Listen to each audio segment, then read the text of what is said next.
my lovely mutants. Let's talk about hypertrichosis. Ever heard of werewolf syndrome? This rare condition causes excessive hair growth everywhere, and it's been the stuff of myths and legends for centuries.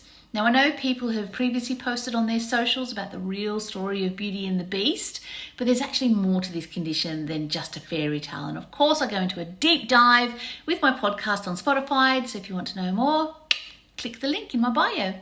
Hypertrichosis can be present from birth, called congenital, or it can develop later due to medication or illness. It's definitely inspired the werewolf myth. Think about it, people trying to, I suppose in those times, wax or tar off all their hair only for it to grow back. It takes a month maybe under a full moon. It was definitely the inspiration for Beauty and the Beast, and that was because of a 10-year-old boy called Petrus Gonzalez from the 1500s.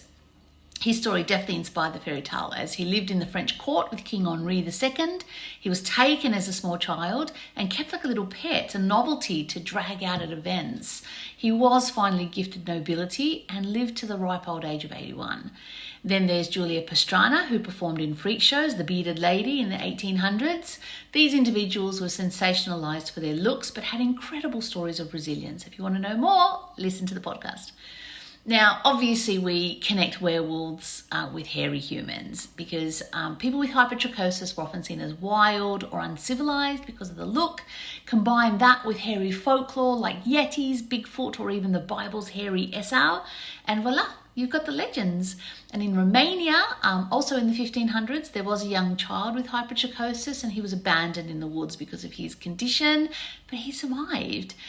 He was seen as wild and would raid farms for livestock for his food, but he'd do that by the light of the full moon. Hence, beware of the werewolf on a full moon.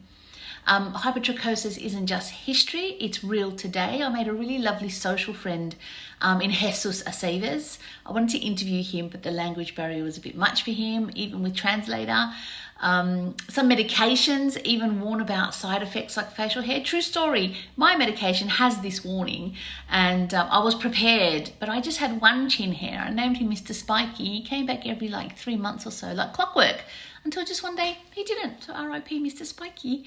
Art has also shaped perceptions. In 1595, Lavinia Fontana painted Antoinetta Gonzalez, another person with hypertrichosis, but she portrayed her with dignity, breaking the wild savage stereotype.